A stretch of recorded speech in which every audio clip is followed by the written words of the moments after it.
प्यारे भाइयों और बहनों, आज 21वां सामान्य रविवार है।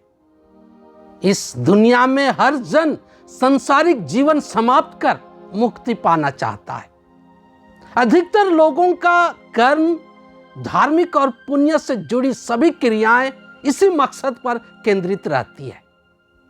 हम ख्रिस्तियों के लिए मुक्ति प्राप्त करना मतलब ईश्वर के राज्य का भागी होना है। आज की पूजन विधि हमें मुक्ति पाने के लिए क्या करना होगा उसे बताती है और निर्देश देती है, जिससे हमारा जीवन सफल हो जाए। पहला पाठ नबी इसायास के ग्रंथ से पढ़ा गया। इसमें नबी इसायास हमें बताते हैं कि सभी राष्ट्र यरूशलेम के पवित्र पर्वत पर एकत्रित किए जाएंगे और वे वहां ईश्वर की महिमा का दर्शन करेंगे।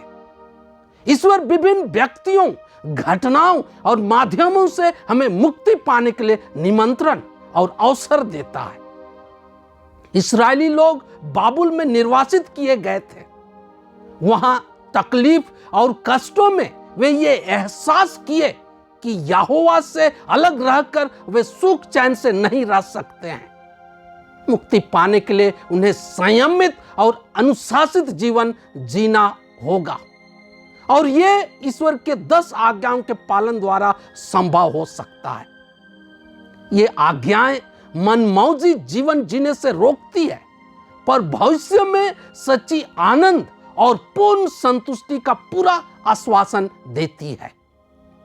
आज का दूसरा पाठ इब्रानियों के नाम पत्र से पढ़ा गया।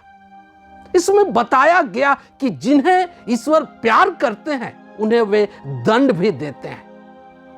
परिवार में हम देखते हैं किस तरह माँ बाप बच्चों को उनकी गलती का एहसास कराने के लिए हल्का दंड देते हैं।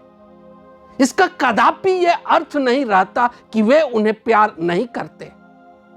यीशु के जीवन को ही देखिए, बेवजह उन्हें कितना दुख और कष्ट सहना पड़ा, मानसिक और शारीरिक वेदना झेलनी पड़ी। बाद में उनके दुख और कष्ट हमारे मुक्ति के माध्यम बने। उनका क्रूस संसार के उद्धार का स्रोत साबित हुआ। अतः सच्चे ख्रिस्तीय जीवन जीने और ख्रिस्त के मूल्यों की साक्षी देने के लिए जो कष्ट हमें सहने पड़ते हैं, वह हमारी मुक्ति में सहायक होती है। उसका आत्मिक जीवन में उचित फल मिलता है। आज के सुसमाचार में एक व्यक्ति अपनी जिज्ञासा को शांत करने के लिए यीशु से एक सवाल पूछते हैं, प्रभु, क्या थोड़े ही लोग मुक्ति पाते हैं? यहां यीशु उन्हें सीधा जवाब तो नहीं देते, पर संकृत द्वार से प्रवेश करने का पूरा प्रयास करने की बात करते हैं। साथ ही वे ये भी बताते हैं कि प्रयास करने के बावजूद भी बहुत सारे उसमें प्रवेश नहीं कर पाएंगे। जो पिछले हैं अगले हो जाएंगे और कुछ जो अगले हैं पिछले हो जाएंगे। यीशु के इन कथनों का क्या मतलब है? यीशु के ये सारी बातें हमारे सामने कुछ सच्चाइयों को उजागर करते हैं। पहला, आसानी से मुक्ति नहीं मिल सकती है। इसके लिए कड़ा संघर्ष और कठिन परिश्रम करना पड़ेगा। ख्रिस्तीय मूल्यों को जीने के लिए दुनियादारी का त्याग करना होगा।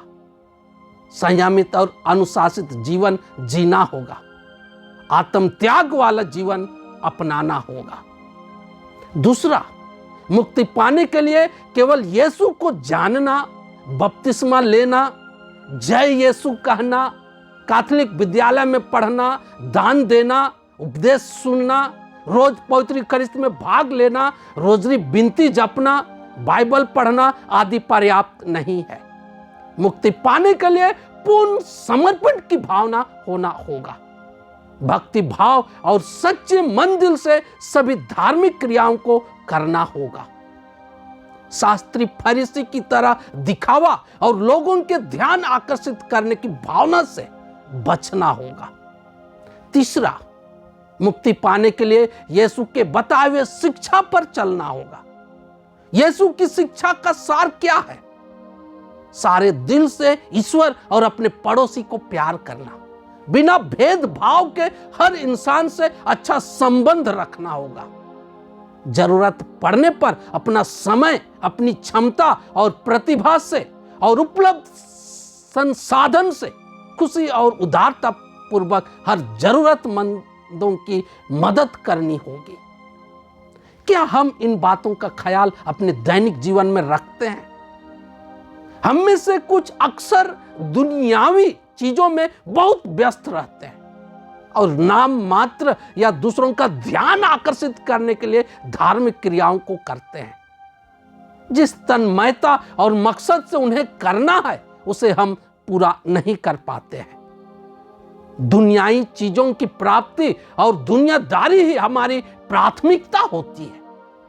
क्या ऐसे में हमें मुक्ति मिल सकती है? ईश्वर का राज्य और मुक्ति ईश्वर का हर जन के लिए मुफ्त का वरदान है और ये हर मानव जाति के लिए खुला है। बड़ा पापी भी उचित और सच्चा पछतावा करके, यीशु में विश्वास करके और पूर्ण समर्पण भाव से उसके बताए हुए बातों पर चलकर इसे प्राप्त कर सकता है। वर्तमान समय में हमारा जीवन शैली आरामदेह हो गई है और हर चीज में हम सरल और आसान तरीका ही चाहते हैं। कुछ पाने के लिए कुछ त्याग और मेहनत करना नहीं चाहते हैं।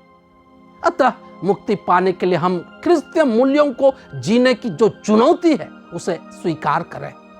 जीवन की जो भी बुरी आदतें हैं उन्हें छोड़ने का प्रयास करें। खुलकर एक दूसरे को प्यार करें और धार्मिक क्रियाओं को पूरे मन दिल से करने का प्रयास करें। यह कठिन हो सकती है पर इसका फल अच्छा होगा। संत मार्कुस के सुसमाचार अध्याय 13 पद संख्या 13 में यीशु कहते हैं, जो अंत तक धीर बना रहेगा उसे मुक्ति मिलेगी।